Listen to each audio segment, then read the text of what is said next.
اللهم إني أسألك علما نافعا.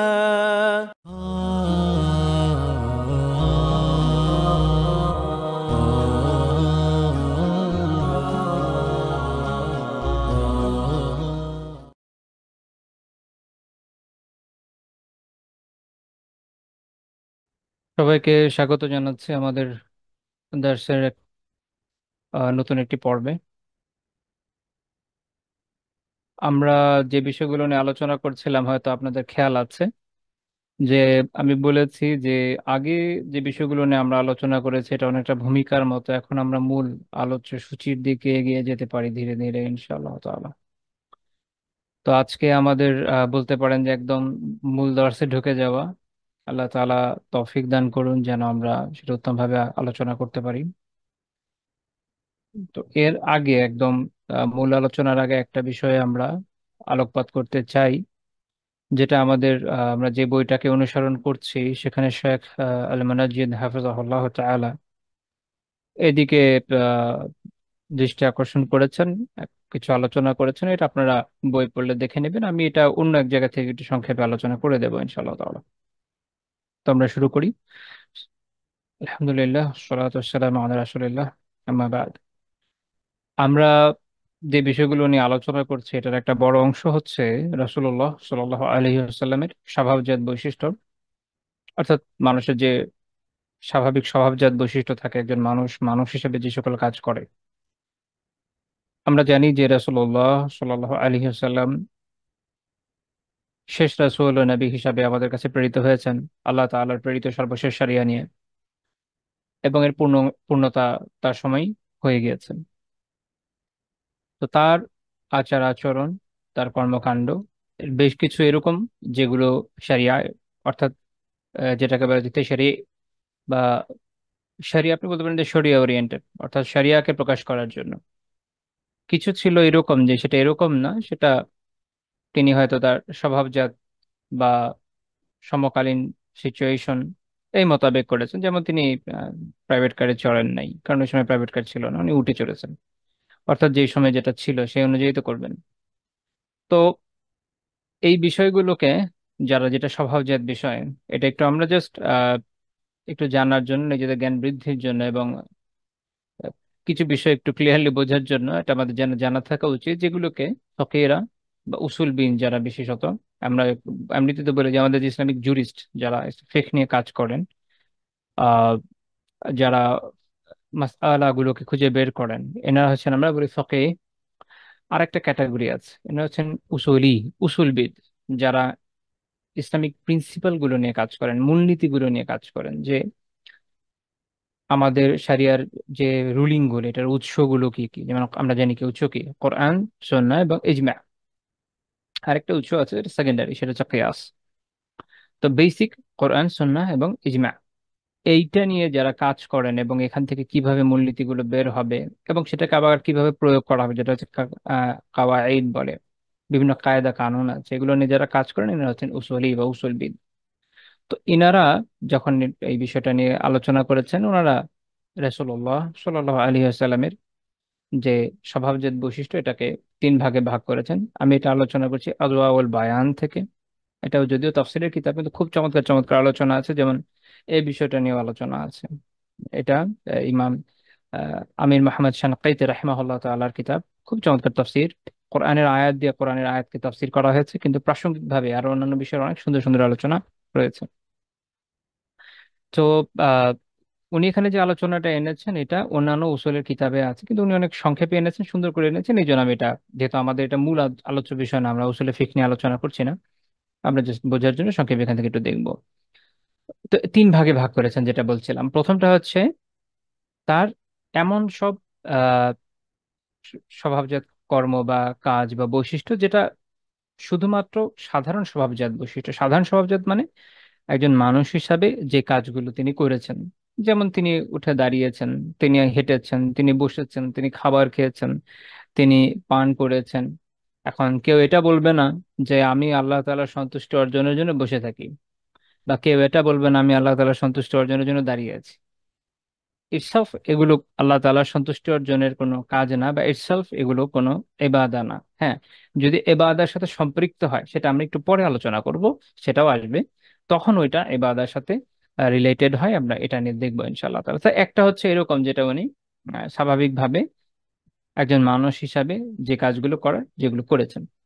দ্বিতীয় ধরন হচ্ছে যেগুলো হচ্ছে এই শরিয়ার সাথে রিলেটেড। আপনি বলতে পারেন যে আল ফি'লু আল ফি'লু তাশরিঈ, বা এমন সব কাজ যেগুলো শরিয়ার সাথে রিলেটেড, মানে যেখান থেকে শরিয়া উদ্ভূত হয়, যেখান থেকে আমরা শরিয়ার নির্দেশনা পাই। যেমন ধরেন সলাৎ।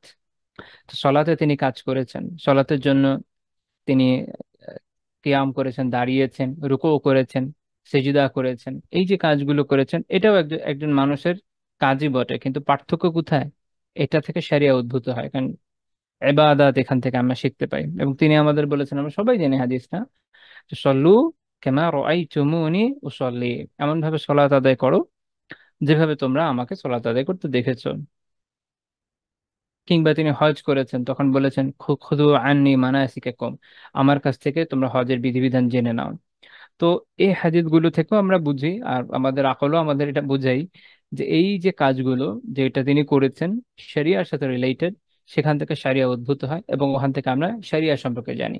তাহলে একটা হচ্ছে এরকম যে স্বাভাবিক স্বভাবজাত কাজ, আরেকটা হচ্ছে যেটা যেটা শরিয়ার সাথে রিলেটেড, বিভিন্ন ইবাদত যেখান থেকে শেখা যায়, সেটা হচ্ছে ইবাদত শেখার উৎস আমাদের জন্য। আরেকটা আছে যেটা এমন ধরনের কাজ যেটাতে স্বভাবজাত বৈশিষ্ট্য এবং শরিয়া দুইটা সম্মিলিত থাকে, এরকম কিছু আমল পাওয়া যায়। আমরা যদি একটু উদাহরণ দেখি, যেমন রাসূলুল্লাহ সাল্লাল্লাহু আলাইহি ওয়াসাল্লাম হজের জন্য গিয়েছেন। তো হজের জন্য যখন তিনি গিয়েছেন, পায়ে হেঁটে যাননি, তিনি বাহনে চড়ে গিয়েছেন, উটে চড়ে গিয়েছেন। এখন এই ইবাদার জন্য তিনি যে যাচ্ছেন, উটে চড়ে যাচ্ছেন। তো এইটা, এক তো হচ্ছে আমরা এটা বুঝলাম যে হজে তিনি যাচ্ছেন, এখানে ইবাদা আছে। এখান থেকে আমরা এটা বুঝলাম যে হজে যাওয়ার জন্য কেউ যদি উটে চড়ে যায় বা যে কোনো ধরনের বাহনে চড়ে যায়, সেটা জায়েজ।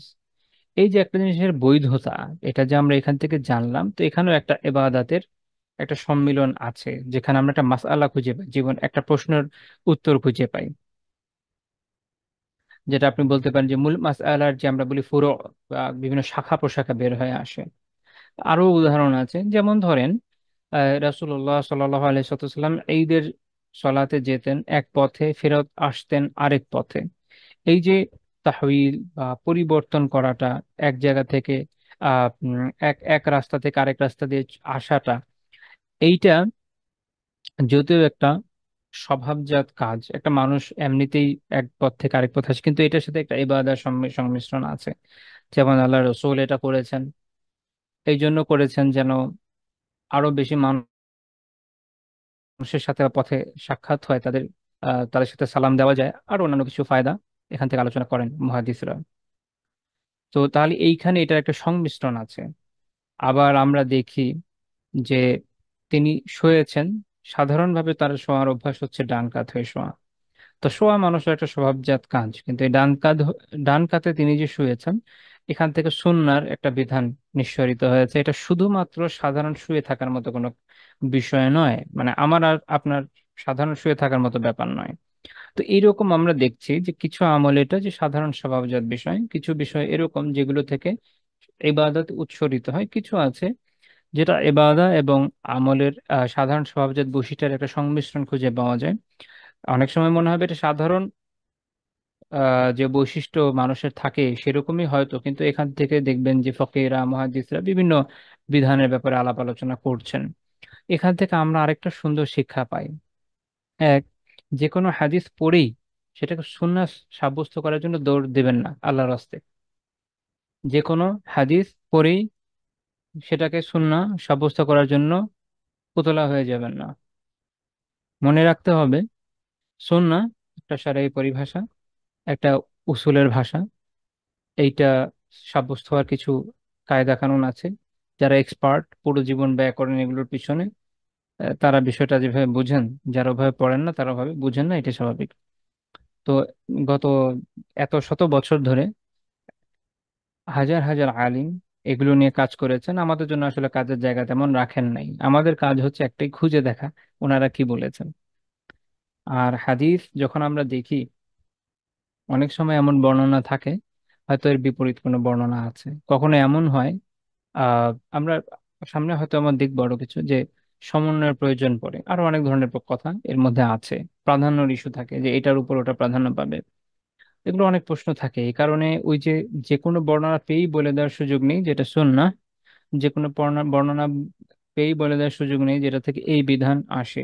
আপনারা খেয়াল করে দেখবেন, আমি এর মধ্যে যে আলোচনা করেছি বিভিন্ন সময় অনেক হাদিসের আলোচনা করে বলিনি যেটা সুন্নাহ, রাদার আমি এটা বলেছি এটা মুস্তাহাব। এমনিতে আহ যারা উসুলি, সেটা শাফেঈ হোক হাম্বলি হোক, ওনাদের কাছে এটার অবস্থান এরকম, যেটা মুস্তাহাব।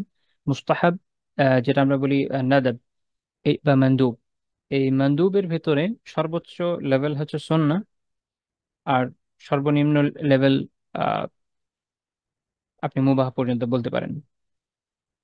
তো এর ভেতরে মুস্তাহাবও থাকে।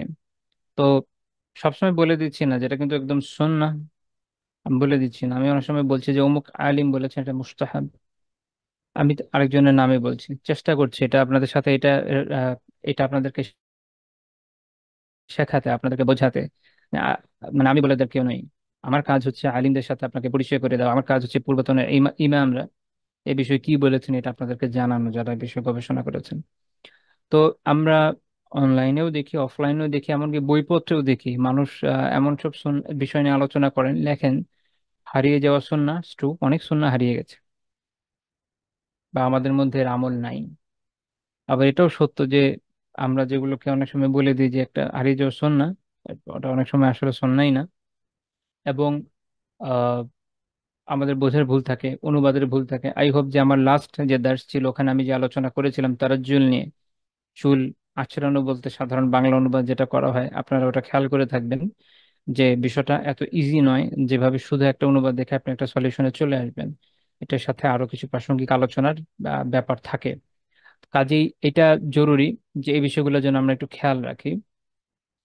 যে কোনো বিষয় দেখি যেমন আমরা বলে দিব না যেটা সুন্নাহ, আহ আমরা চেষ্টা করব এটা জানার জন্য যে আলিমরা এখানে কি মত দিয়েছেন, ফকিহরা কি মত দিয়েছেন তাদের কিতাবে, এই হাদিসগুলো নিয়ে যখন আলোচনা এসেছে তারা ওখান থেকে কি বিধান বের করে নিয়ে এসেছেন সেটা জানা, বোঝা, তারপর সে অনুযায়ী আমল করা আমাদের জন্য জরুরি, দরকার। এটা আমাদের একটা শিক্ষার উপকরণ এখান থেকে।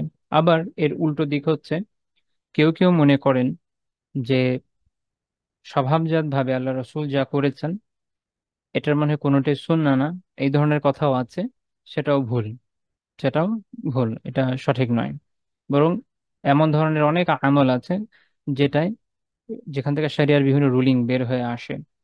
কাজেই এই ধারণা যে স্বভাবজাত কাজগুলোর মধ্যে সুন্নাহ একদমই নেই, এটাও ভুল।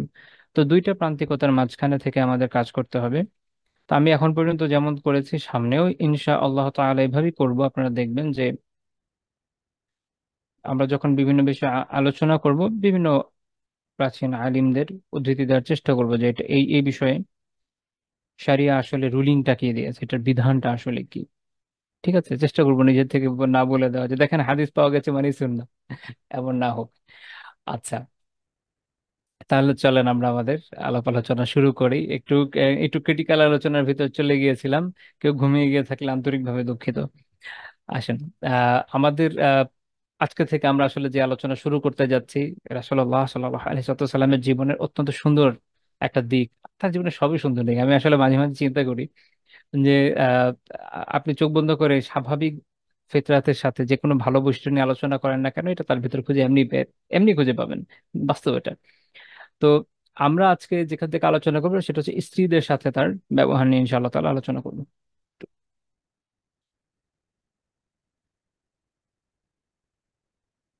তো প্রথমে আমরা এটা নিয়ে আলোচনা করতে যাচ্ছি যে স্ত্রীদের সাথে তার ব্যবহার কেমন ছিল, তারপর গ্রাজুয়ালি আমরা সামনে এগিয়ে যাব ইনশাআল্লাহ তাআলা।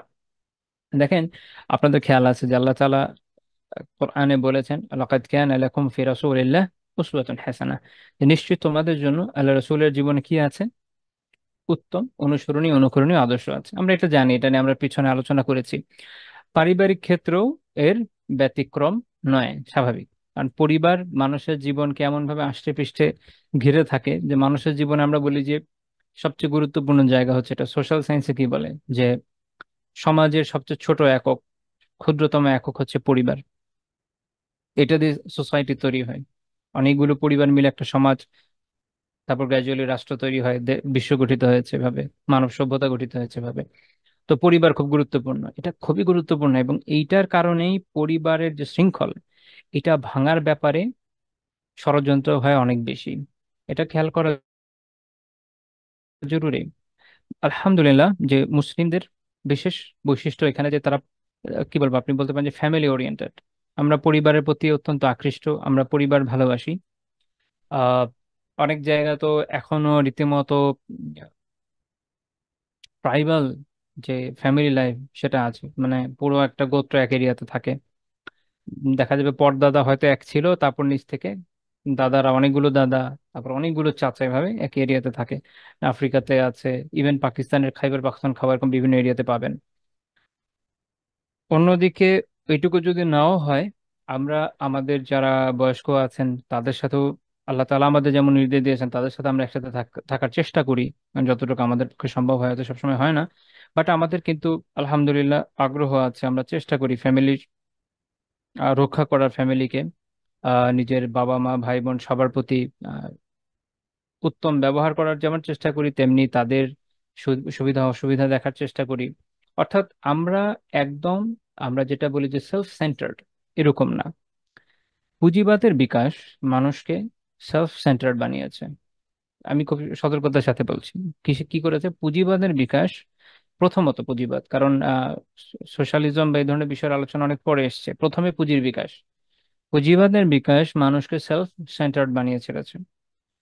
1931 1932-তে, আমি ওনার কথা এর আগে এক ইয়েতে বলেছিলাম, আমি আবার বলছি না যে ওনার সব বই বসে বসে পড়েন, আমি আসলে বিভিন্ন বিষয়ের বই পড়ি, আলহামদুলিল্লাহ, এটা শুক্রিয়া। তো দেখা যায় অনেক বিষয় সামনে চলে আসে, সো আমি এটা আপনাদের সাথে শেয়ার করি। হয়তো সেটা আপনাদের কাজে আসবে জীবনে। আমি যার কথা বলছিলাম যে রাহুল সাংকৃত্যায়ন, এই অঞ্চলের একজন বড় বৌদ্ধ ধর্মগুরু ছিলেন, আবার পরবর্তী সময়ে বড় সমাজতন্ত্রের বড় তাত্ত্বিক ছিলেন। তো তিনি মহাবোধি সোসাইটির পক্ষ থেকে বৌদ্ধ ধর্মের প্রচারের জন্য 1931 আর 1932-তে ব্রিটেন গিয়েছিলেন। তো তখন বিশ্ব মন্দা চলছে, আপনারা হয়তো জানেন যে দ্য গ্রেট ডিপ্রেশন বলে, আই থিঙ্ক সো, ভুল হতে পারে, যাই হোক। ওই ওই সময় বিশ্ব মন্দা ছিল, সারা দুনিয়াতে অত্যন্ত ভয়ানক মন্দা চলছিল। তো তিনি তার যে উপলব্ধি সেখান থেকে দেখিয়েছিলেন, লিখেছেন ওনার আত্মজীবনী দ্বিতীয় খণ্ডের আলোচনাটা আছে, যে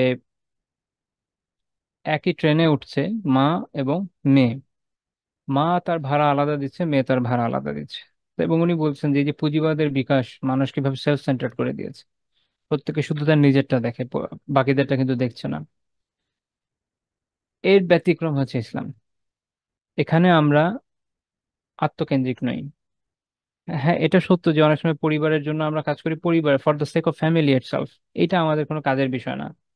পরিবারের জন্য আমরা কেন করব? আমাদের নিয়ত কি হবে? আল্লাহ তাআলার জন্য করা, এটা মনে রাখেন। কেন আমরা পরিবারের জন্য করবো? আল্লাহ তাআলার জন্য, তাহলে এটা ইবাদত হবে। আর আমি যদি এটা শুধুমাত্র নিজের জন্য, নিজের সেলফ স্যাটিসফ্যাকশনের জন্য, আরেকজনের মনোতুষ্টির জন্য করি, তাহলে তো ইবাদত হলো না। দুইটার পার্থক্যকরণ জরুরি। আর প্রত্যেকটা নেক আমল, যেমন জাবের রাদিয়াল্লাহু তাআলা আনহুর হাদিস সহিহ বুখারীতে আছে, কুল্লু মারুফিন সাদাকা, প্রত্যেকটা নেক আমলই সাদাকা। আমরা এই এই হিসাবেই করি। আমরা এই প্রত্যেকটা উত্তম কাজ, মারুফ উত্তম কাজ, প্রত্যেকটা উত্তম কাজ ভালো কাজ, এটাই সাদাকা। তা আমরা যে পরিবারের জন্য করি, কেন করি? আল্লাহ তাআলা সন্তুষ্টির জন্য করি, এবং এটা আমাদের জন্য সাদাকা। আবু হুরায়রা রাদিয়াল্লাহু তাআলা আনহুর হাদিস আছে সহিহ বুখারী এবং মুসলিমে। আবু হুরায়রা রাদিয়াল্লাহু তাআলা আনহু থেকে বর্ণিত যে রাসূলুল্লাহ সাল্লাল্লাহু আলাইহি ওয়াসাল্লাম কি বলেছেন, ইবদা বিমান তাউল, এই যে সদাকা বা নেক কাজ বা যাই করেন, শুরু করবেন কি দিয়ে? তোমার নিকটবর্তী যারা আত্মীয় আছে তাদের থেকে। আগে বাবা মা ভাই বোন, স্ত্রী তো অবভিয়াসলি, এরপর গ্র্যাজুয়ালি বাইরে যাবে। আমরা কিন্তু অনেকে উল্টা করি। কি করি? আহ, সবার আগে এক মহাদেশ পার হয়ে কারোর জন্য চিন্তা করি আমরা। ইটস গুড, মুসলিম উম্মাহ বোধ থাকা জরুরি, কিন্তু দেখা যাচ্ছে নিজের ফ্যামিলির ভিতরে মানুষ কষ্টে শেষ, সেদিকে আমাদের খেয়াল থাকে না। এটা ইসলামের শিক্ষা না। তো আমি যে বলছিলাম যে ইসলামের শিক্ষা সেলফ সেন্টার আমাদের হতে শেখায়নি, বরং আমাদের শিখিয়েছে আল্লাহর জন্য, নিজের জন্য না, আল্লাহর জন্য পুরো পরিবার নিয়ে সবাইকে নিয়ে সুখে শান্তিতে থাকা। ইসলাম আবার এখানেও ব্যালেন্স করেছে। স্ত্রীর জন্য প্রয়োজন হলে সে আলাদা বাসায় নিবে নিবে।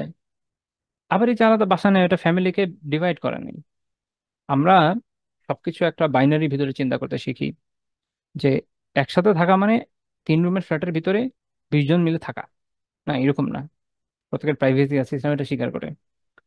স্ত্রী আলাদা রুম পাওয়ার হকদার। বিশেষ প্রয়োজন হলে আলাদা ফ্ল্যাট পাওয়া, বাসা পাওয়া আপনার সামর্থ্য অনুযায়ী সেটাও তাকে দিতে হবে।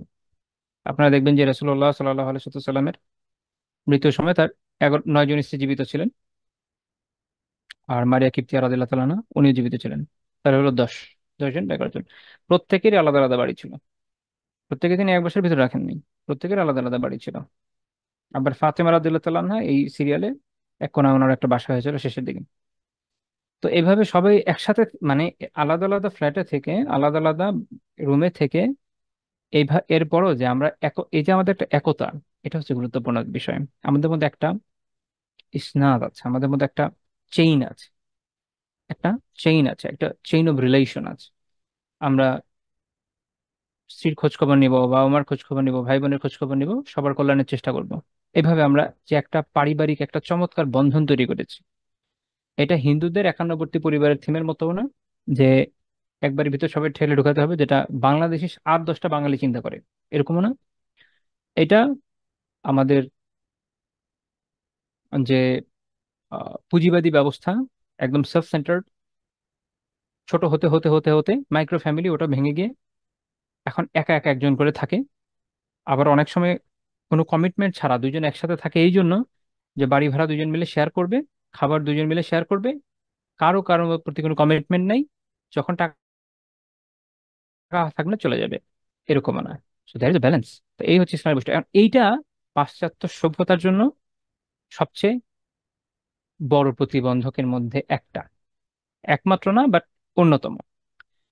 পাশ্চাত্য সভ্যতা একটা এমন ভয়ানক সভ্যতা যে সে সবার উপরে নিজের বোধ, নিজের চিন্তা চেতনা এবং নিজের নতুন নতুন যে কোনো আবিষ্কার অ্যাপ্লাই করতে আগ্রহী। এবং এটা হলো ভায়োলেন্ট ওয়েতে। সে আপনাকে বাধ্য করবে তার এই থিমগুলো নিতে। রিসেন্টলি যেটা এসেছে এলজিবিটি কিউ বা আরো যা যা, এটাও কিন্তু ফ্যামিলি ধ্বংস করার একটা জিনিস। ফ্যামিলিকে শেষ করে দিবে। ফ্যামিলি বলে কিছু থাকবে না। মানে মানুষের যদি সাধারণ যে বায়োলজিক্যাল পরিচয় এটাই না থাকে, ফ্যামিলি কোথা থেকে আসবে? এবং এটা তারা মিলিটেন্ট ওয়েতে ছড়ানোর চেষ্টা করে, বিকজ পরিবার একটা ক্রুশাল জায়গা। আপনার খেয়াল করে দেখেন, যখন পরিবারের ভিতরে একটা দিন চর্চা ছিল, মানুষের কত চমৎকার ব্যাপার ছিল। সৈয়দ আলী আহসান, আহ খুব বিখ্যাত সাহিত্যিক ছিলেন একসময়। রাজশাহী ইউনিভার্সিটি, জাহাঙ্গীরনগর ইউনিভার্সিটির ভিসি ছিলেন শেখ মুজিব সাহেবের আমলে। ওনার একটা বই আছে, একটা নাম 1971 সাল। এটা ওনার একটা ডায়েরি ওই সময়কার। খুবই খুবই চমৎকার জিনিস, পড়ে দেখবেন। ওইখানে উনি একটা খুব চমৎকার কথা বলেছেন, যে ওনার আগে ওনার বাবা মার প্রজন্ম সম্পর্কে উনি বলছেন যে তারা যখন মারা যাচ্ছে তাদের একটা জীবন বোধ ছিল। সেটা কি, যে আমি মরে যাচ্ছি, এর মানে আমার জীবন শেষ না। আমি জাস্ট আমার ইন্তেকাল, আমরা বলি না ইন্তেকাল মানে কি, পরিবর্তন। আমি এক দুনিয়া থেকে আরেক দুনিয়ায় যাচ্ছি, ইহকাল থেকে পরকালে যাচ্ছি, মানে আমার লাইফ চেঞ্জ হচ্ছে রে ভাই। I'm not dying, I'm not dying actually, আমি এক দুনিয়া থেকে আরেক দুনিয়াতে যাচ্ছি, আমি মরে যাচ্ছি না। একটা পার্থক্য আছে থিঙ্কিং এর। তো তারা এটা বুঝতেন যে আমরা এই ইহলোক থেকে পরলোকে যাচ্ছি, সো দে আর হ্যাপি। এবং উনি বলছেন যে আমি তাদের প্রত্যেকেই এই মৃত্যুর সময় সুখী দেখেছি। কেন? কারণ তাদের থিমটা ছিল আমি মরে যাচ্ছি, পরে পরের দুনিয়াতে যাবো, সো হোয়াট, শেষ না, জীবনে শেষ হয়ে যাচ্ছে না। তো উনি তখনই এই ক্ষয়িষ্ণু সভ্যতাটাকে দেখছেন, যে এখনকার সময় মানুষের মধ্যে একটা একটা ভীতি আছে। মরতে মানুষ আমরা ভয় পাচ্ছি কেন? কারণ আমরা তাত্ত্বিকভাবে যত যাই বলি না কেন, আসলে আমাদের ওই বিশ্বাসটা ওভাবে নাই, ওভাবে ক্রিয়াশীল না। আচ্ছা, এই মানুষগুলোর মধ্যে এই যে বিশ্বাসটা যুগ পরম্পরায় তাদের মধ্যে চলে এসেছে কিভাবে? পরিবার থেকে। পরিবার থেকে তারা তাকদীরের উপর বিশ্বাস করা শিখেছে, আল্লাহর একত্বের উপর বিশ্বাস করা শিখেছে। শিখেছে যে মৃত্যু মানে আমি পরে জীবনে চলে যাচ্ছি এবং সেখানে আমি সুখে থাকবো। এই জীবনে যেহেতু নেকামল করে যাচ্ছে, আশা রাখছি যে আল্লাহ তালা আমাকে ভালো রাখবেন। তো মৃত্যুর সময় তারা আশাবাদী থাকতেন। তো এই শিক্ষাটা পরিবার থেকে আসে। যখন পরিবারে এই জিনিসটা উল্টে গেছে, তখন আমরাও সঠিক শিক্ষা হারিয়ে ফেলছি, আমাদের বোধটা নষ্ট হয়ে যাচ্ছে। এই জন্য পরিবার খুব গুরুত্বপূর্ণ, পরিবার খুব গুরুত্বপূর্ণ। তাই পরিবার গঠনে সুন্নাহর অনুসরণ অত্যন্ত গুরুত্বপূর্ণ। কারণ এটা আমার শেষ দুর্গ, এটা আমার শেষ দুর্গ। আমরা খেলাফা হারিয়েছি, আমরা দেশভিত্তিক ইমারা হারিয়েছি। মানে খিলাফা চলে যাওয়ার পরে দেশভিত্তিক ইমারা ছিল, অর্থাৎ সরকারি শাসন বিভিন্ন দেশে জারি ছিল। এটা মনে রাখেন যে খিলাফা আমাদের জন্য একটা আবশ্যকীয় কর্তব্য, একদিন ফিরে আনতে হবে। বাট তার আগে তার আগে অন্তত একটা ইমারা জরুরি, অর্থাৎ নিজেদের দেশ বা নিজের অঞ্চলে শরিয়া শাসন অন্তত জারি হওয়াটা জরুরি, একটা ইমারতের আন্ডারে হলেও। তা আমরা ওইটাও হারিয়েছি। খেলাফার পরে দীর্ঘ সময় অন্তত ইমারাও ছিল, ইমারা হারিয়েছি। ইমারার পরে আমাদের একটা সময় ছিল সমাজে একটা বিশাল অংশে আমরা একসময় দিন পালন করতাম কলোনিয়াল রুলের আন্ডারে বিভিন্ন এরিয়াতে। আপনারা জানেন যে একসময় আহ দুদু মিয়া, উনার আন্ডারে পুরো বাংলা অঞ্চলে ইসলামিক কোর্ট কাজ করতো। ব্রিটিশ আমলে, এটা ব্রিটিশ আমলে। সেই কোর্ট কিছু কিছু ফৌজদারি অপরাধ ছাড়া অধিকাংশ নিজেরা সলিউশন করতো। তো মানুষ শরিয়া আইনের জন্য তাদের কাছে যেত, তারা একটা রুলিং দিত। সো এটা ছিল ব্রিটিশ আমলে ছিল। আমরা কিন্তু ওইটাও হারিয়ে ফেলেছি। এখন আমাদের শুধু বাকি আছে পরিবার, মানে আমাদের দেয়াল, দেয়ালে পিঠ থেকে গেছে, দেয়ালে পিঠ থেকে গেছে, পরিবারও শেষ হয়ে যাচ্ছে। এখন আমাদেরকে ঘুরে দাঁড়াতে হবে, নিজেদের উপরে যেমন দিনকে খুব ভালো মতো দৃঢ়তার সাথে আজমতের সাথে কায়েম করতে হবে। মানে আমাদের ছাড় দেওয়ার সময় ফুরিয়ে গেছে। ছাড় দিতে দিতে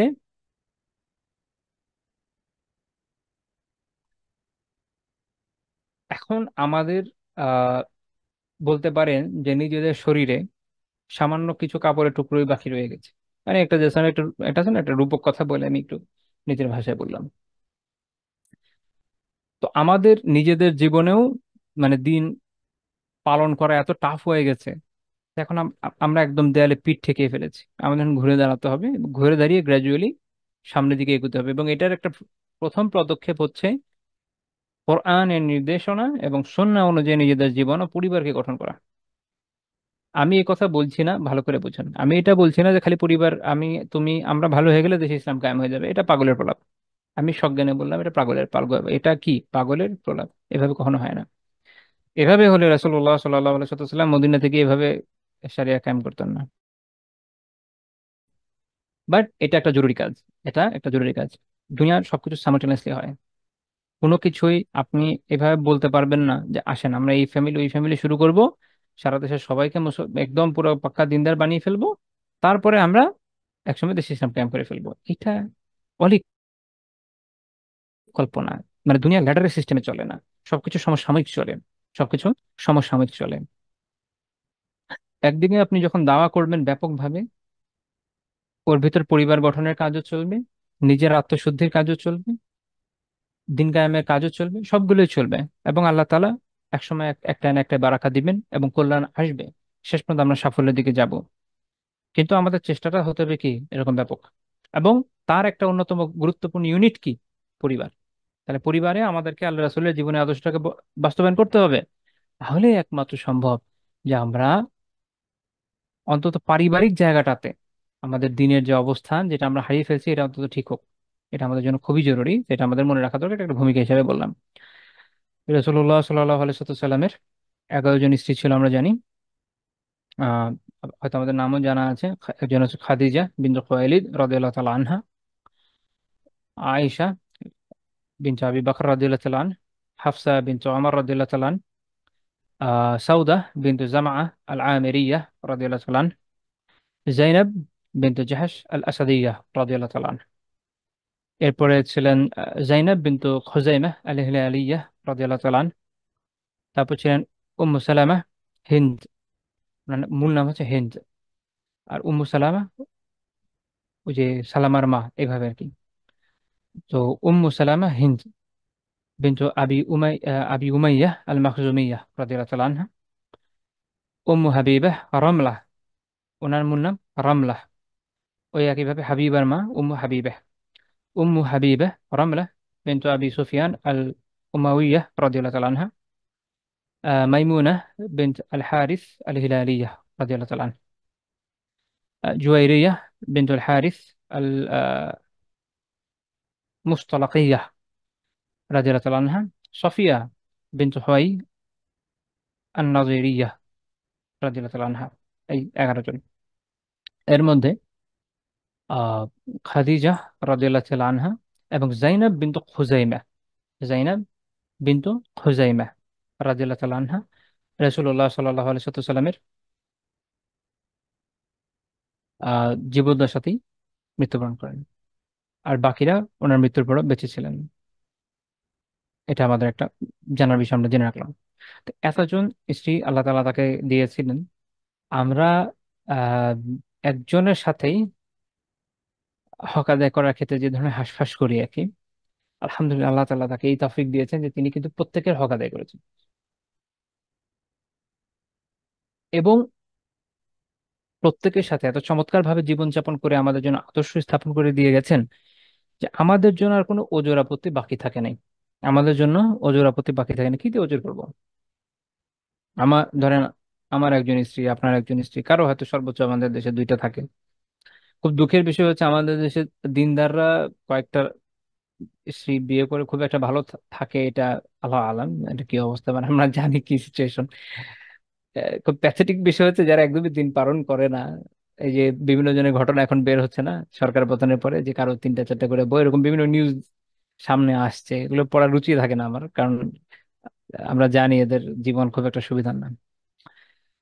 তো এটা আমাদেরও একটু আত্মজিজ্ঞাসার বিষয় যে আমরা, আমি এটা মজার বিষয় মনে করি না, আমি এটা বলছি যে আত্মজিজ্ঞাসার বিষয় যে আমরা আমাদের সমাজ ব্যবস্থাকে কোথায় নিয়ে এসেছি, যে দিন যেটাকে সহজ করেছে সেটাকে আমরা অনেক কঠিন করেছি, যেটাকে কঠিন দিন করেছিল সেটাকে আমরা সহজ বানিয়ে নিয়েছি।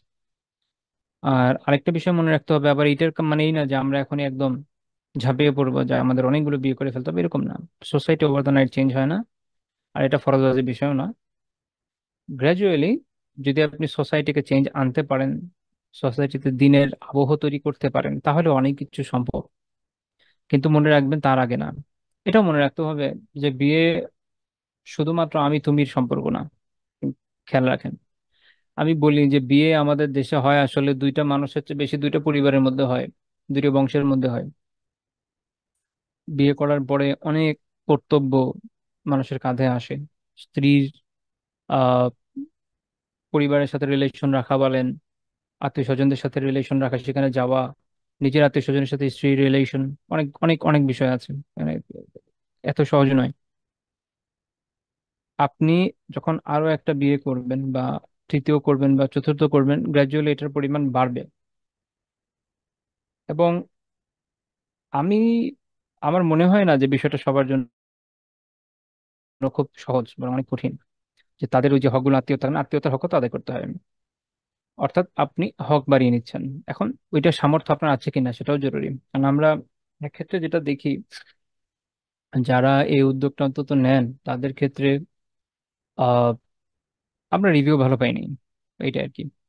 দেখা গিয়েছে যে নিজের স্ত্রীদের হকগুলো যেমন খুব উত্তমভাবে আদায় করেছেন এমন না, আর তাদের আত্মীয় স্বজনের কথা তো বাদই দেন, আরো অনেক কথা আছে, আমি সব কথা বলতে চাই না।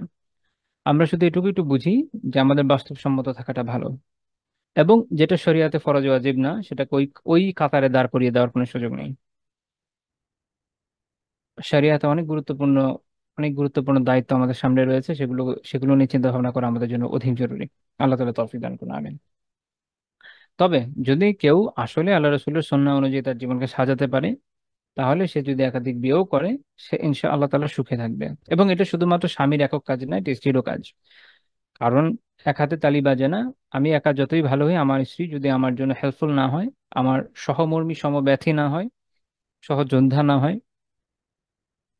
তাহলে এটা কখনোই সম্ভব নয় যে আমরা উভয় মিলে একটা খুব সুন্দর পরিবার করবো। এটা এটা সম্ভব না, এটা পসিবল না, একদমই অসম্ভব বিষয়। আমি যতই ভালো থাকার চেষ্টা করি না কেন, এটা হবে না। এই জন্য আমাদের মনে রাখতে হবে যে আহ স্বামী স্ত্রী উভয়ের মধ্যে এরকম সম্পর্ক হওয়া দরকার। উভয়ের মধ্যে এমন সম্পর্ক হওয়া দরকার এবং উভয়কেই এরকম মানসিকতা থাকতে হবে। যদি সেটা না হয় তাহলে হবে না। আর এটাই হলো সবচেয়ে সবচেয়ে বড় চ্যালেঞ্জ, অনেক বড় চ্যালেঞ্জ। দেখা যায় যে আহ, সবার সাথে আসলে ভাবে মিলে না, ওইভাবে হিসাবটাকে মিলিয়ে নেওয়া যায় না। ফলে আমরা দেখি যে যারা সাফার করছেন কেন করছেন। তাই এই বিষয়গুলোকে সামনে রাখাটা খুব দরকার। মনে রাখবেন যে আমরা এমন একটা দেশে, এমন একটা সমাজ ও সভ্যতায় আছি, সবকিছুতেই আমাদের সামনে যে আদর্শটা আছে তার থেকে কিছু বিষয় আমরা একটু এমন দূরে আছি যেটা বাস্তবায়ন কখনো কখনো অনেক কঠিন।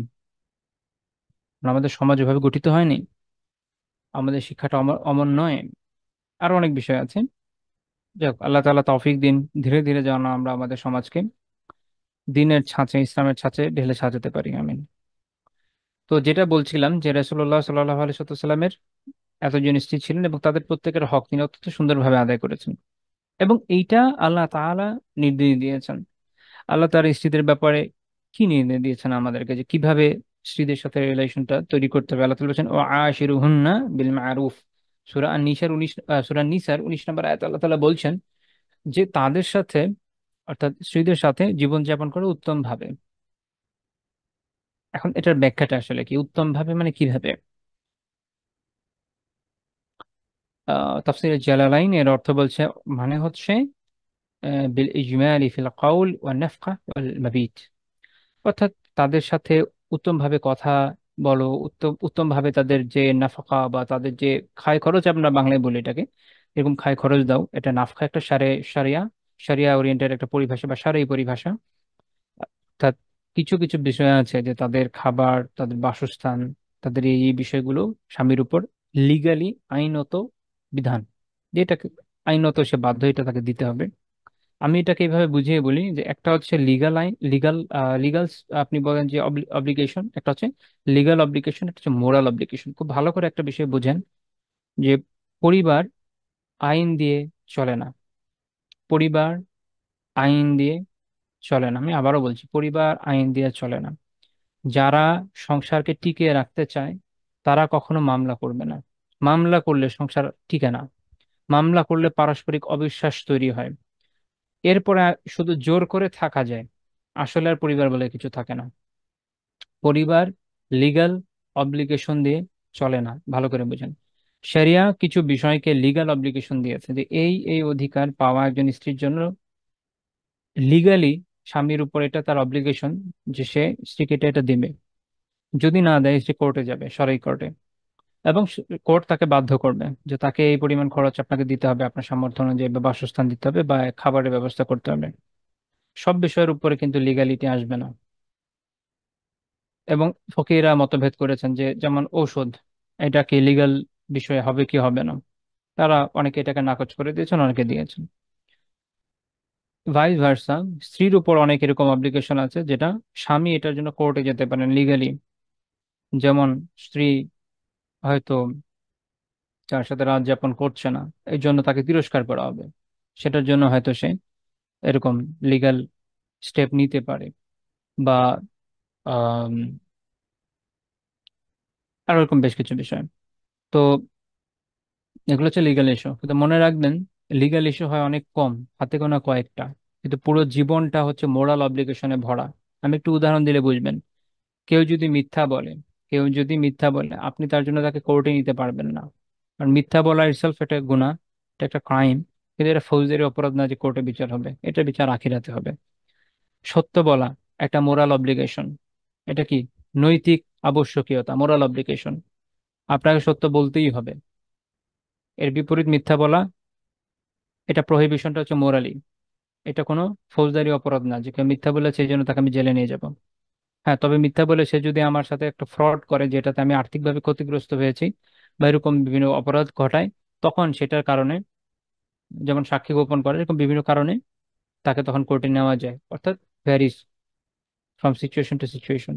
মূল হচ্ছে এটা একটা মোরাল অব্লিগেশন যে আমরা সত্য বলবো। স্বামী স্ত্রী পারস্পরিক সম্পর্কে এরকম মোরাল অব্লিগেশনে বেশি।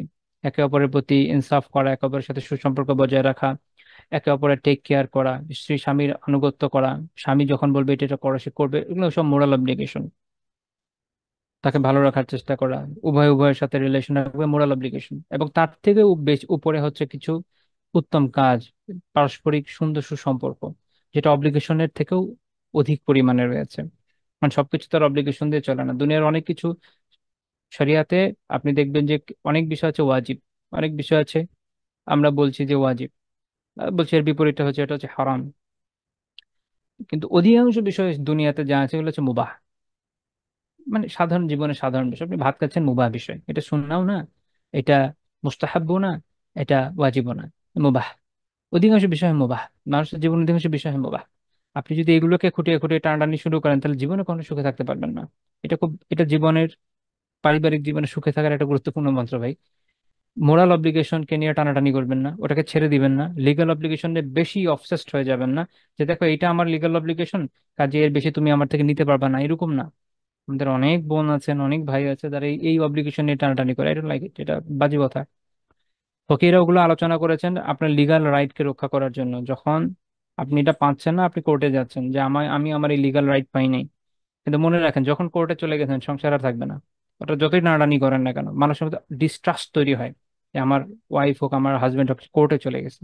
মানুষ এটা আত্মিকভাবে নিতে পারে না, মানুষের ইগো হার্ট হয়, আর এরপর সংসার টিকে না।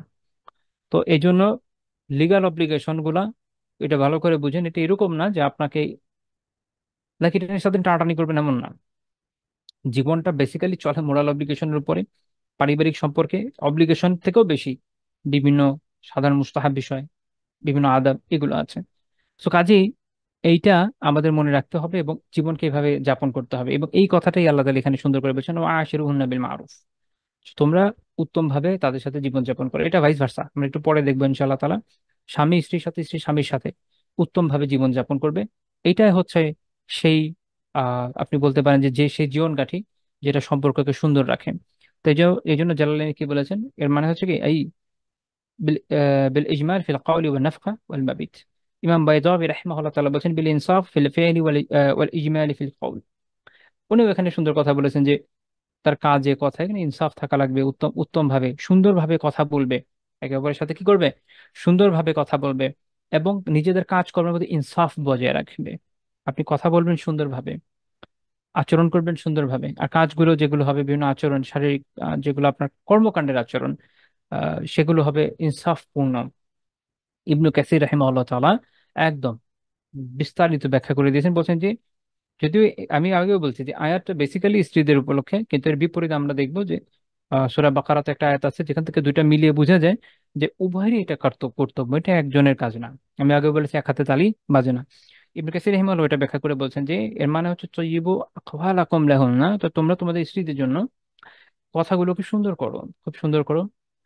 ওয়াহসিনু আফআলাকুম ওয়া হাইআতিকুম বিহাসাবি কুদরাতিকুম, তোমাদের সামর্থ্য মোতাবেক, সামর্থ্য মোতাবেক, মানে এই আয়াতের ব্যাখ্যা কি, যে তোমাদের সামর্থ্য মোতাবেক তোমাদের যে কাজগুলো স্ত্রীদের সাথে, যে কর্মকাণ্ড যেভাবে তাদের সাথে তোমাদের যে অবস্থা সিচুয়েশন, এটাকে সুন্দর করো।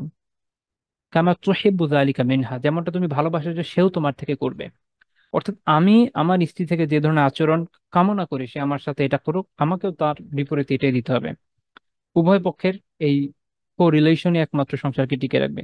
ফাফ আল আনতা বিহা মিসলা, যেমনটা তুমি ভালোবাসো যে তার কাছ থেকে তুমি পাবে, তুমিও তেমনটা করো। কামা ক্বালা আল্লাহ তাআলা, যেমন আল্লাহ তাআলা বলেছেন সূরা বাকারায় 228 নম্বর আয়াতে, ওয়ালাহুন্না মিসলুল্লাযী আলাইহিন্না বিল মারুফ, যে স্বামীর উপর স্ত্রীর যেমন হক আছে, আহ মানে এটা ভাইস ভার্সা, যে স্বামীর উপর যেমন স্ত্রীর যেমন কিছু হক আছে, স্ত্রীর উপর স্বামীর কিছু হক আছে, উভয়ের কিছু হক আছে।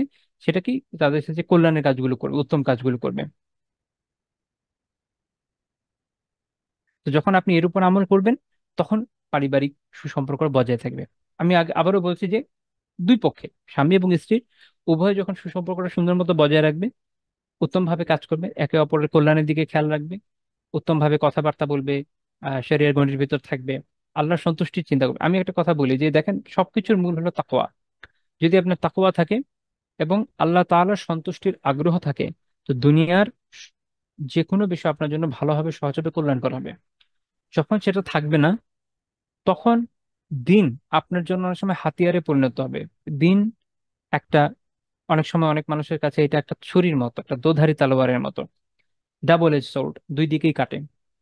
আপনি হয় এটাকে কল্যাণের কাজে ব্যবহার করবেন, অথবা পারস্পরিক বিভিন্ন ডিসপিউট তৈরি করার জন্য আপনি এটাকে ইউজ করবেন। আমাদের যেহেতু মানুষের সাথে কাজ করতে হয়, অনেকের সাথে পরিচয় সম্পর্ক আছে, অনেক সময় অনেক অনেক জায়গা থেকে অনেক ভাইদের হোক বোনদের হোক বিভিন্ন অভিযোগ আসে, পারিবারিক জীবনে বিভিন্ন কথা আসে, এগুলো দেখি শুনি বুঝি। আহ এইটা সুস্পষ্ট যে অনেকেই আহ দিনের বিভিন্ন বিষয়গুলো, তাদের নিজেদের যে পারস্পরিক হক বা এগুলোর বিষয়গুলো আছে, এগুলোকে অনেক সময় এটাকে একটা ঢাল হিসেবে ব্যবহার করেন। এবং রং কোটেশন করেন, ভুল জায়গা থেকে কোট করেন, নিজেদের পছন্দ মতো সবকিছুকে উপস্থাপন করার চেষ্টা করেন। এবং আমাদের অঞ্চলের হুজুররা একটা কথা বলেন যে মানুষের জীবন দুই রকম, একটা হচ্ছে মন চাহি, একটা হচ্ছে রব চাহি, একটা হচ্ছে আল্লাহ যেমন চান, একটা হচ্ছে মন যেমন চায়, একটা হচ্ছে আল্লাহ যেমন চান। ঠিক আছে। আর আমি ওখানে একটা অ্যাড করতে পারি, সেটা হচ্ছে যে আরেকটা আরেক ক্যাটাগরির মানুষ আছে, এটা আল্লাহ তাআলা কোরআনে ওদের কথা বলেছেন। যাই হোক, আমি ওইটা এখন আনছি না। সংক্ষেপে সেটা হলো এরকম যে যারা নিজেদের মন মতো চলে কিন্তু বলতে চায় যে এটা হচ্ছে আল্লাহর পছন্দ মতো সে চলছে, নিজেদের মন মতোই চলে কিন্তু বলতে চায় যে সে আল্লাহর পছন্দ মতো চলছে, এবং নিজেদের মন মতো চলাকে শরিয়াতে ডিফেন্ড করার চেষ্টা করে। এটা একটা বড় সমস্যা, এবং এই সমস্যাগুলো যখন হয় তখন পরিবার জাহান্নাম হয়ে যায় আর কি, জাহান্নামের টুকরা হয়ে যায়। আল্লাহ তাআলা হেফাজত করুন সবাইকে, আমিন। তো তাহলে আমরা দেখলাম যে আল্লাহ তাআলা এই নির্দেশ দিয়েছেন, এবং রাসূলুল্লাহ সাল্লাল্লাহু আলাইহি ওয়াসাল্লাম নিজে কি বলেছেন, আয়েশা রাদিয়াল্লাহু তাআলা আনহা বর্ণনা করেছেন এই হাদিসটা যে খাইরুকুম খাইরুকুম লিআহলি ওয়া আনা খাইরুকুম লিআহলি, তোমাদের মধ্যে সর্বোত্তম হলো সে যে তার পরিবার, পরিবার আহল মানে এখানে স্ত্রী পরিজনদের কথা আসছে বেসিক্যালি, যে তার এই পরিবার পরিজনের সাথে উত্তম কল্যাণকর, এবং আমি আমার পরিবারের সাথে এরকম উত্তম, আমি আমার পরিবারের সাথে উত্তম। তো এই হাদিস ইমাম তিরমিজি রাহিমাহুল্লাহ উল্লেখ করেছেন তার সুনানে 3895 নম্বর হাদিস, এবং বলেছেন হাদিস হাসান সাহিহ। তো এখান থেকে আমরা বুঝলাম যে মুমিনদের মধ্যে সবচেয়ে উত্তম কে, সে হচ্ছে সেই ব্যক্তি যে পরিবারের সাথে উত্তম থাকে, স্ত্রীর সাথে উত্তম থাকে। আর মানে এই না যে আপনি হারাম করে করে স্ত্রীর কাছে খুশি হয়ে ভালো হয়ে যাবেন। এই যে আমরা ঘুষখোর কর্মচারীদের ক্ষেত্রে দেখি শত শত কোটি টাকার সম্পত্তি বানিয়ে স্ত্রীর কাছে খুশি হয়ে গেছে, শালাকে দিয়েছে, অমুককে দিয়েছে, তমুককে দিয়েছে, এরকম না। অর্থাৎ স্ত্রীদের সাথে এই যেখানে খায়ের কথাটা আসছে, কল্যাণের কথা ওই জায়গায় চলে এসেছে, যে আপনার এই যে উত্তম হওয়াটা এটা বেসিক্যালি কল্যাণের উপর ভিত্তি করে, ইসলামের উপর ভিত্তি করে। এবং আবু হুরায়রা রাদিয়াল্লাহু তাআলা আনহু বর্ণনা করেছেন, এটা হাদিস তিরমিজি 1196 নম্বর হাদিস, যে আকমালুল মুমিনিনা ঈমানা আহসানুহুম খুলুকা, মুমিনদের মধ্যে তার ঈমান সবচেয়ে পূর্ণাঙ্গ, তার ঈমান সবচেয়ে পূর্ণাঙ্গ যার আখলাক সবচেয়ে সুন্দর, যার আখলাক সবচেয়ে সুন্দর। ও খিয়ারুকুম খিয়ারুকুম লিনিসাইহিম, এবং তোমাদের মধ্যে সবচেয়ে উত্তম ওই ব্যক্তি, ওই ব্যক্তিরা যারা তাদের স্ত্রীদের কাছে উত্তম। অবশ্যই এই দিনের উপর বেস করে, দিনের যে কল্যাণকামিতা তার উপর বেস করে। ইমাম তিরমিজি রাহিমাহুল্লাহ এই হাদিসকে হাসান সাহেব বলেছেন। এই যে দুইটা হাদিস আমি বললাম, আপনি এই হাদিসের প্রয়োগ কোথায় পাবেন? রাসূলুল্লাহ সাল্লাল্লাহু আলাইহি ওয়াসাল্লামের জীবনে পাবেন। এই যে আয়াত বললাম এর প্রয়োগ কোথায় পাবেন? আল্লাহ রাসূলের জীবনে পাবেন। ওই যে আমরা বলেছি না, আয়েশা রাদিয়াল্লাহু তাআলার বর্ণনা থেকে, যে তার আখলাক ছিল তো কোরআন, এর বাস্তবায়ন আমরা দেখবো ইনশাআল্লাহ। এর বাস্তবায়ন আমরা গ্র্যাজুয়ালি দেখবো। এবং এইটাকে যদি আমরা যদি এগুলোকে সামনে রাখি, আমরা দেখবো যে ডিভোর্স বা এই বিষয়ে সমস্যা যেগুলো হয় অনেকাংশে কমে যায়। একটা ওয়েবসাইট আছে divorce.com, এরা ডিভোর্স নিয়ে খুব এক্সটেন্সিভলি কাজ করে। তো পৃথিবীর সবচেয়ে বেশি ডিভোর্স যেসব দেশগুলোতে হয়, সেখানে যেই কারণগুলোতে হয় ওরা কিছু হিসাব দেখিয়েছে, এগুলো হচ্ছে বড় কজ। আমরা যদি কারণগুলো দেখি, যেমন ধরেন একটা হচ্ছে ল্যাক অফ কমিটমেন্ট, কোনো কমিটমেন্ট নাই। আচ্ছা, ইসলামকে আমাদেরকে এরকম হওয়ার শিক্ষা দিয়েছে। আমরা এখন যদিও দুঃখজনক ভাবে এই ধরনের মানুষ দেখছি, যারা গোপনে এরকম বিয়ে টিয়ে করছেন যেখানে কোনো কমিটমেন্ট নাই, এটা শারিয়া শিক্ষা না। ওটা নিয়ে আপাতত আলোচনায় যাচ্ছি না, যেহেতু ফিকহের ক্লাস নিচ্ছি না। তো কিন্তু দিনের মূল বিষয়টা, বিয়ের মূল শিক্ষাটা এই জায়গাতে যেখানে কমিটমেন্ট থাকবে। আমরা পেছনে এটা নিয়ে আলোচনা করেছি কি, আল্লাহ রাসূল সাল্লাল্লাহু আলাইহি ওয়াসাল্লামের খাদিজা রাদিয়াল্লাহু তাআলার সাথে এত কমিটমেন্ট ছিল। হ্যাঁ, আশা করি মনে আছে। আমি ওখানে একটা প্রশ্ন দিয়েছি, আগে বলে দিলাম। আজকে আজকে যে এক্সাম হবে, তো এই যে কমিটমেন্ট, এই কমিটমেন্টের অভাব সবচেয়ে বেশি কারণ কেন বিয়েগুলো টিকে না, 75%। তো তাহলে ইসলাম আমাদের তো বিপরীতটা শিখিয়েছে, এখানে ফুল অফ কমিটমেন্ট আছে।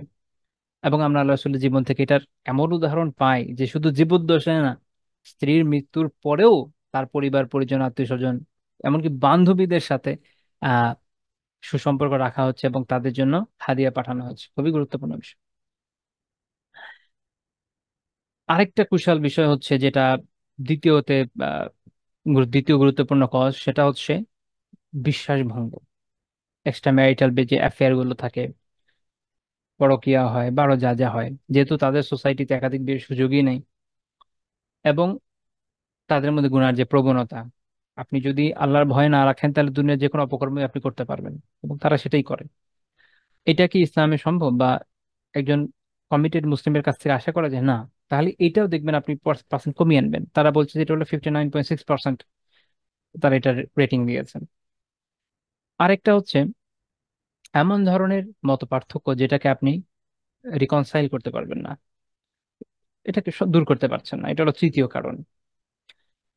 আমরা দেখবো যে রাসূলুল্লাহ সাল্লাল্লাহু আলাইহি ওয়াসাল্লাম আমাদেরকে শিখিয়েছেন যে স্ত্রীদের সাথে কিভাবে এই বিষয়গুলোকে ডিল করতে হয়। আহ, এবং আমরা দেখছি যে এখানে একটা আপার হ্যান্ডের ইস্যু আছে। আমি এর আগেও মনে হয় বলেছি যে ইসলাম একটা হায়ারার্কি আছে। ইসলাম একটা হায়ারার্কি আছে। ইসলাম ফ্ল্যাট সোসাইটিতে বিশ্বাসী না। এভাবে হওয়া সম্ভব না। এভাবে হওয়া সম্ভব না। সোসাইটি, ইনস্টিটিউশন, পৃথিবীর সবকিছুতে একটা হায়ারার্কি থাকতে হয়, একটা পর্যায়ক্রম থাকতে হয়। কেউ উপরে থাকবে, কেউ নিচে থাকবে, সবাই সমান হতে পারে না। যখন সবাই সমান হয়ে যাবে, একটা হচ্ছে যে মানুষের বিভিন্ন সুযোগ সুবিধা দেওয়ার ক্ষেত্রে হওয়া, দ্যাটস ডিফারেন্ট ইস্যু। মানুষের স্বাভাবিক মর্যাদা এবং কার মান্যগণ্য করা হবে, এই বিষয়ে কখনো সমতা হওয়ার সুযোগ নেই, এবং এটা করতে গেলে ওই সোসাইটি টিকবে না, এবং অনেক ধরনের সমস্যা তৈরি হবে। এভাবে করলে একটা অফিসও টিকবে না। আপনি যদি আপনার এমডি এবং পিয়ন যদি সমপর্যায়ের হয়, পিয়ন অর্ডার দিবে এবং এমডি কথা মানতে হবে, কখনোই সম্ভব না যে অফিস টিকবে। এবং আমরা ম্যানেজমেন্টে একটা কথা বলি যে order comes from only one direction. একটা ডাইরেকশন থেকে অর্ডার আসতে হয়, একাধিক ডাইরেকশন থেকে আসলেও ক্যাওস তৈরি হবে। এটা আমরা বুঝি। ইসলাম আমাদেরকে এটাই দেখিয়েছে যে এখানে একটা হায়ারার্কি আছে। স্বামীকে আল্লাহ তাআলা স্ত্রীর উপর আপার হ্যান্ড দিয়েছে, বাবা মাকে সন্তানের উপর আপার হ্যান্ড করেছেন, শাসককে সবার উপর আপার হ্যান্ড করেছেন, তার উপর আল্লাহ তাআলা নিজে আপার হ্যান্ড তো আছেনই। তো এই যে একটা ক্রম, এই ক্রম একটা সুন্দর সোসাইটি বিল্ড আপ করে।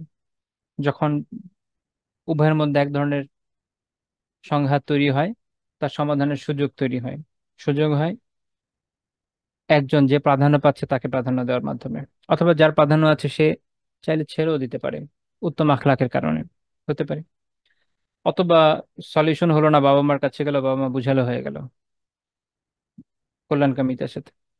কিন্তু যখন একটা সোসাইটিতে এগুলো থাকবে না, যেখানে সবাই আলাদা থাকে, বাবা মাকে একটু বুড়ো হলেই ওল্ড হোমে পাঠিয়ে দিয়েছে, আর কোনো রিলেশন নাই, তাদের মধ্যে যখন সমস্যা হয়, বিয়েও সময় বাবা মার খবর থাকবে না, আবার যখন সমস্যা হয় তখন বাবা মা বা এরকম কেউ আসছে না। সো কিভাবে আপনি রিকনসাইল করবেন? আপনি তো এরকম কোন টুলই রাখেন নাই। যেখানে ইসলামের টুলের অভাব নেই, অনেকগুলো টুল, একের পর এক, একের পর এক। যেহেতু আমরা বিয়ে, তালাক, এই নিয়ে মাসালা নিয়ে আলোচনা করছি না, নয়তো যদি জাস্ট ইন এ নাটশেল বলি, এখানে অনেকগুলো স্টেপ আছে, এটা হবে, এটা হবে, এটা হবে, এই টুলগুলো কাজে আসে। তো এটা যেহেতু তাদের নাই, সো থার্ড পয়েন্ট হচ্ছে এটা, যে এই ধরনের ডিফারেন্স যেটাকে রিকনসাইল করা সম্ভব হয় না। ফোর্থ পয়েন্ট হচ্ছে তারা এটা বলে যে ম্যারিং টু ইয়াং, যে অনেক অল্প বয়সে বিয়ে হয়। দেখেন আমাদেরকে এখানে বিয়ের জন্য এত প্রতিবন্ধকতা দিয়ে এত প্রতিবন্ধকতা দিয়েছে যে আমরা বুড়ো হয়ে যাচ্ছি বিয়ে করতে গিয়ে। তাদের ওখানে তালাকের বড় কারণ তারা দেখাচ্ছে যে খুব তাড়াতাড়ি বিয়ে হওয়ার কারণে। এখানে একটা মজার কথা বলছি, আমি যেখানে যে স্টাডিটা থেকে বলছি, স্টাডিটা বেসিক্যালি ইউরোপ এবং নর্থ আমেরিকার উপরে, সাউথ আমেরিকা, ল্যাটিন আমেরিকা না, বা এশিয়াও না। ভালো করে খেয়াল রাখেন। সো খুব তাড়াতাড়ি বিয়ে করে ফেলছে। এটা মূল সমস্যা কোথায়? মূল সমস্যা আসলে খুব তাড়াতাড়ি বিয়ের চেয়ে বেশি অপরিপক্কতা। একজন মুমিন অল্প বয়সেও যদি আর পরিপক্ক হয়, এবং আল্লাহ তাআলার মেহেরবানিতে সে যখন দিনের ইলমটা, আমাদের যে আসলে শিক্ষা হওয়ার কথা ছোটবেলা থেকে দিনের ইলমগুলো শেখা, এবং প্রত্যেকের যে ফরজ ইলম সেটা তাকে শেখানো, বিয়ে বিষয়ক যে ইলম তো তার ফরজ। বিয়ে যখন সে উপযুক্ত উপযুক্ত হয়ে যাচ্ছে তাকে শেখাতে হবে, সংসারের বিষয়ে সবকিছু শেখাতে হবে, ছেলেকে মেয়েকে। সে যখন শিখছে, আলটিমেটলি তার সমস্যাগুলো অনেকটা কমে যাবে, যেটা ওদের হচ্ছে। আমাদের ইনশাল্লাহ এটা হবে না, এবং হয়েও না ইউজুয়ালি। আমাদের অল্প বয়সে যারা বিয়ে করেছে সবাইকে তালাক হয়ে যাচ্ছে। যারা উত্তম ভাবে করেছে তাদের তো আলহামদুলিল্লাহ উত্তম ভাবেই আছে। সমস্যা কিছু আছে, সেটা আমরা বলতে পারি যে সিস্টেমের দোষ। অর্থাৎ সে যেভাবে করেছে এটা আপনি বলতে পারেন যে সিস্টেমেটিক ফ্ল। এটা তো শরিয়ার দোষ না, বা শরিয়া তাকে সুযোগ দিয়েছে এর কারণে যেটা সে পারবে। সে ওই শিক্ষাটাই নেয় নাই, এবং সে তার নিজের নফসকে, যেমন এক হাদিসে আছে যে একজন ততক্ষণ মুমিন হবে না যতক্ষণ যে তার যে নফস, তার যে হাওয়া প্রবৃত্তি, বা অনুগামী না হবে লিমা জিতুবে, আমি যা নিয়ে এসেছি তার, অর্থাৎ আল্লাহ রসুল যা নিয়ে এসেছে তার অনুগামী না হলে আপনার নফস ঠিকমতো ইমানদারি হয় না, মানুষ সেখানে সংসার করতে গিয়ে টিকবে। তো ওই জায়গাগুলো সলিউশন আমাদের কাছে আছে। এরপরে বিষয় হচ্ছে ফিনান্সিয়াল হার্ডশিপ। পরের পয়েন্ট 1 2 3 4 5 নম্বর পয়েন্ট হচ্ছে ফিনান্সিয়াল হার্ডশিপ। ফিনান্সিয়াল হার্ডশিপের কারণে সংসার ভাঙবে কেন? আমরা মুমিনরা সবর করতে শিখেছি, আমরা সবরের শিক্ষা পেয়েছি। আমরা জানি যে উত্তম সময়ে যেমন আমরা শুকর করব, কষ্টের সময় আমরা সবর করব, আল্লাহ তাআলার সন্তুষ্টি আশা করব। এবং আল্লাহ তাআলার সন্তুষ্টির জন্য আমরা একে অপরের দিকে তাকিয়ে থাকি, একে অপরের দিকে মুখ চেয়ে তাকিয়ে থাকি না। যারা থাকে ওদের কথা আলাদা, বাট আমরা থাকি আল্লাহ তাআলার সন্তুষ্টির জন্য বেসিক্যালি। কারণ আমাদের ভালোবাসা, আমাদের জীবন মরণ সবই তো আল্লাহর জন্য। আমরা উত্তম প্রতিদিনের আশা রাখি পরকালের। আমরা দেখি যে ফাতেমা রাদিয়াল্লাহু তাআলা আনহা এত অভাবের মধ্যে আলী রাদিয়াল্লাহু তাআলা সংসার করে গেছেন এবং জান্নাতের সর্দারনি হয়ে গেছেন। সুবহানাল্লাহ। আমাদের মুমিন নারীদের জন্য এই শিক্ষা আছে। তো ফিনান্সিয়াল হার্ডশিপ আমাদেরকে বিচ্ছিন্ন করে দেয় না। এটা তাদের মধ্যে হয় কারণ তারা কিছু কজের কারণে একত্রিত হয়, যখন কজগুলো নষ্ট হয়ে যায় দূরে চলে যায়। এরপরে পয়েন্ট থাকে যে বিভিন্ন আপনার অ্যাবিউজ, তারপর থাকে আপনার ডোমেস্টিক ভায়োলেন্স যেগুলো থাকে। আচ্ছা, এই ভায়োলেন্স গুলো আমরা কিভাবে করব? আমাদের পক্ষে কিভাবে একজন মুমিনের পক্ষে করা সম্ভব, যেখানে শরিয়া আমাকে হাত পা বেঁধে দিয়েছে যে স্ত্রীকে শাসনের কিভাবে করতে হবে স্টেপ দেওয়া আছে। এমনকি যদি মাইর দেওয়ার কথাও আসে, সেটাও কিভাবে হবে যে তার সে কোনো ব্যথা পাবে না, এত হালকা করতে হবে, মুখে দেওয়া যাবে না, এখানে এখানে এখানে এখানে দেওয়া যেতে পারে। অধিকাংশ আলেম যেরকম একটা কথা বলেছেন যে মিসওয়াক আছে না, মিসওয়াকের মতো জিনিস দিয়ে দিতে হবে। এটার বেনিফিট কোথায়? আসলে কিছুই লাগবে না, এটা আসলে তার ইগোতে হার্ট করার জন্য, এটা তাকে একটা মেন্টাল একটা ইয়ে দেওয়ার জন্য, একটা ধাক্কা দেওয়ার জন্য যে আমি এই পর্যায়ে পর্যন্ত চলে গেছি তোমাকে শাসন করতে গিয়ে। তারপরে যদি আল্লাহ তৌফিক দিয়ে রিকনসাইল হয়ে যাবে, আর না হলে পরে পরবর্তী স্টেপের দিকে যাওয়া যাবে। এই যে শাসনের একটা সৌন্দর্য, এখানে একে অপরকে পিটিয়ে সাইজ করে ফেলার কোনো সিচুয়েশন নাই। এখানে তো আমরা ছোট বাচ্চাদের প্রতিও কোনো ভায়োলেন্স দেখাতে পারি না, যদিও আমাদের সমাজে আছে। সমাজে যা আছে সব তো ইসলামিক না। এখন দেখেন এগুলোর উপরে যখন আমরা শরিয়ার দিকে চিন্তা করি, আমরা দেখি যে আলহামদুলিল্লাহ আমাদের দিনের যে সৌন্দর্য, যে কিভাবে আমাদেরকে শেখানো হয়েছে এবং কিভাবে আমরা জীবন যাপন করবো স্ত্রীদের সাথে, এগুলো যখন আমরা দেখবো যে সুন্নাতে এই শিক্ষাগুলো কত সুন্দরভাবে এসেছে এবং এটা করার মাধ্যমে আমাদের পক্ষে সংসারকে সুন্দর করা কতটা সহজ হয়ে যায়। তো এটা আমাদের মোট আলোচনার বিষয় থাকবে ইনশাআল্লাহ তাআলা। আমরা যা এখন প্রতি যে আলোচনা করলাম, আল্লাহ তাআলা তৌফিক দিলে পরবর্তী দিন থেকে আমরা আমাদের এই আলোচনাটা শুরু করব। বাট এখন পর্যন্ত আমি যেটা আলোচনা করলাম, আশা করি আপনাদের কাছে এটা ক্লিয়ার হয়েছে যে পারিবারিক বিষয়টা এটা আমাদের দিনের বাইরের কোনো বিষয় না, এটাকে আমরা দিনের বিষয় মনে করি। ক্রিশ্চিয়ানিটির মতো আমাদের সন্ন্যাসবাদ নাই, আমরা এখানে পরিবারকে একটা নিকৃষ্ট বিষয় মনে করি না। বৌদ্ধদের মতো আমরা মনে করি না যে বাধ্য হয়ে কাউকে গৃহী হতে হয়, নির্বাণের পথ তো গৃহী না হওয়ার মধ্যে, এটা আমরা মনে করি না। আমাদের মধ্যে সন্ন্যাসবাদ নাই। আমরা বরং এটা মনে করি যে পরিবারের মধ্যে থেকে যারা দিন চর্চা করে তারা অধিক সওয়াবের অধিকারী হয়। কারণ এত ঝামেলা প্যারা যা যা আছে জীবনে, এটা নেওয়ার পর আলহামদুলিল্লাহ যে আল্লাহমুখী হতে পারে, তার কষ্টের তো একটা প্রতিদানও আছে না। এবং আমাদের প্রত্যেকটা কাজের জন্য আমরা আল্লাহ তাআলার কাছ থেকে সন্তুষ্টি আশা করি। আমরা দেখেছি যে পরিবারের প্রতি কিভাবে নিজেদেরকে উপস্থাপিত করতে হবে, তার দিক নির্দেশনা কত সুন্দরভাবে এসেছে। এবং এটা যখন আমরা অনুসরণ করবো, এটাই আমরা দেখবো আমাদের সামনের কিছু সময়, সামনের কিছু দশে, যে এর মাধ্যমেই আমরা আসলে একটা উত্তম সুন্দর পরিবার গঠন করতে সক্ষম হবে ইনশাআল্লাহ তাআলা। আজকে আলোচনা এই পর্যন্ত থাকছেন। সুবহানাকাল্লাহুম্মা বিহামদিক লা ইলাহা ইল্লা আনতা আস্তাগফিরুকা ওয়া আতুবু ইলাইক।